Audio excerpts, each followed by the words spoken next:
यही संस्पर्शजा भोगा दुख योन एवते आद्यंतवंतः कौन्तेय। भगवान श्री कृष्ण ने अर्जुन को कहा, अरे तुम कुंती के पुत्र हो इसलिए विचार करना, लेकिन बड़ी कठिनाई है मेरी और आपकी, मैं भर्तरी की ओर फिर आपको ले चलता हूं। जिसने संसार के भोगों को आपात दर्शन करने का प्रयत्न किया और जब उसमें से अनुभव प्राप्त किया तो उसके बाद बड़े विश्वास पूर्वक और बड़ी श्रद्धा से, शौर्य और साहस पूर्वक उसने उनसे अपने नाता तोड़ने का प्रयत्न भी किया। वो कहता है वे सब लोग बड़े अच्छे लोग हैं।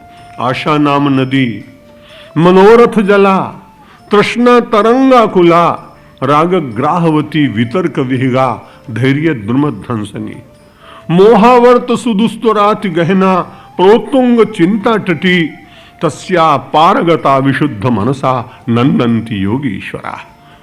भर्तरी जी कहते वो लोग बड़े भाग्यशाली हैं। हम सब लोगों को उन भाग्यशालियों की पंक्ति में अपने को बिठाने का प्रयत्न करना चाहिए। नंदन थी।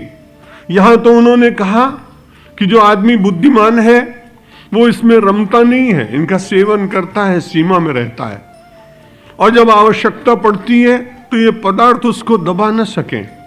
आप चैतन्य हैं, इसलिए आप जब चाहें तब आप उनका सेवन करें। आपकी प्रज्ञा, आपका बल, आपकी साधना, आपकी तपश्चर्या, आपका मनोबल और आपकी इच्छा शक्ति ऐसी श्रेष्ठ होनी चाहिए कि ये आपको न दबा सकें।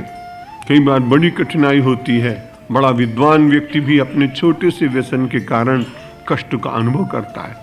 एक बार एक जगह बहुत मानस सम्मेलन हो रहा था, बड़े बड़े विद्वान आए। उस समय में शंकराचार्य पद पर था और उसमें नियम है कि हमारे साथ में एक चांदी का छड़ीदार पीछे खड़ा रहता है।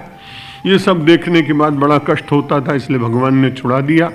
मुझे ऐसा लगता है कि जब भी कभी त्याग होता है तो परमेश्वर की कृपा से होता है, और जब भी कभी संग्रह होता है तो अपने राग के कारण होता है। इसलिए यदि कोई पद छूटता है तो उसमें व्यक्ति की विशेषता मैं नहीं मानता हूं। मुझे ऐसा लगता है कि परमात्मा के अनुग्रह के क्षण घनीभूत हुए और उनकी कृपा से किसी को इतना बल मिला कि इतनी प्रतिष्ठा और इतनी जय जयकार के छोड़कर एक सामान्य सन्यासी बन जाने की जो इच्छा जागी, तो ये परमात्मा की कृपा का फल है, किसी व्यक्ति के पुरुषार्थ का ये या मेरे पुरुषार्थ का फल नहीं। बड़ा आश्चर्य हुआ, सत्य घटना है। तो वो मेरे पीछे खड़ा छड़ीदार, वो चुपचाप जब कभी मौका मिलता था तो खैनी खा लेता था। अब वहां पर जब कथा का सम्मेलन चल रहा था तो एक उसमें से कथावाचक, संभवतः उनको भी तमाकू खाने की आदत रही होगी, सम्मेलन बहुत देर तक चला, 3 घंटे हो गए और लगा कि अभी अध्यक्षीय भाषण बाकी, इसलिए 1 घंटा और लग जाएगा। उन्होंने चारों तरफ दृष्टि डाली और अचानक उन्होंने मेरे छड़ीदार की ओर देखा, उसको इंगित किया। मैंने भी, उसने मुझसे पूछा कि मैं जा सकता हूं, मुझे आदत भी नहीं और जरूरत भी नहीं, फिर जब चलेंगे तब फिर देख लेंगे, ये प्रोटोकॉल जो है उसको देखा जाएगा। तो उसके बाद वो चला गया। थोड़ी देर के बाद जब वो आया, सम्मेलन पूर्ण हो गया, मैंने अपने छड़ीदार से पूछा तुम कहां गए थे? उसने कहा महाराज आपकी पंक्ति में ही एक बड़े अच्छे मानस के विद्वान बैठे थे, उन्होंने मेरी ओर देखा, मुझे इशारा किया, मैं बाहर चला गया। मैंने कहा तुम्हारी उनकी पहचान थी क्या? उन्होंने कहा पहचान नहीं साहब, तमोख खाने वाला एक दूसरे के होठों को पहचान लेता है, इसलिए उसने मुझे पहचान लिया। खग जाने खगही की भाषा, इसलिए उन्होंने मुझे इंगित किया, मैं चला गया। दूसरे दिन सचमुच वो विद्वान मुझे मिले और उन्होंने कहा महाराज मैं आपके छड़ीदार को ले गया था, आपको बुरा तो नहीं लगा?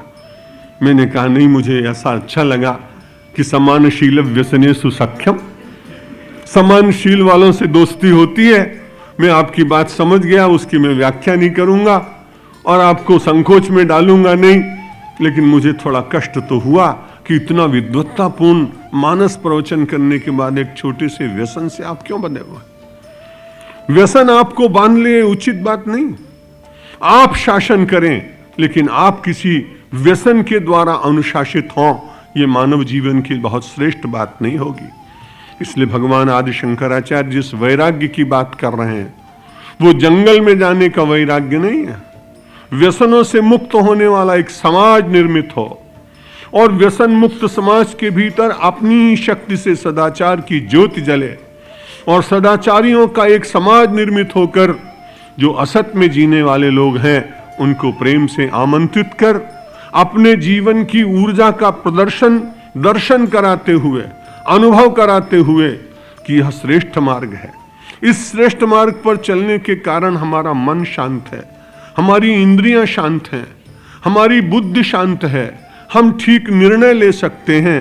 तुम व्यसन में हो, राग में हो, पदार्थों में जी रहे हो, मेरे बंधु आओ, मेरी पंक्ति में आओ, मेरे समाज के साथ जुड़ो।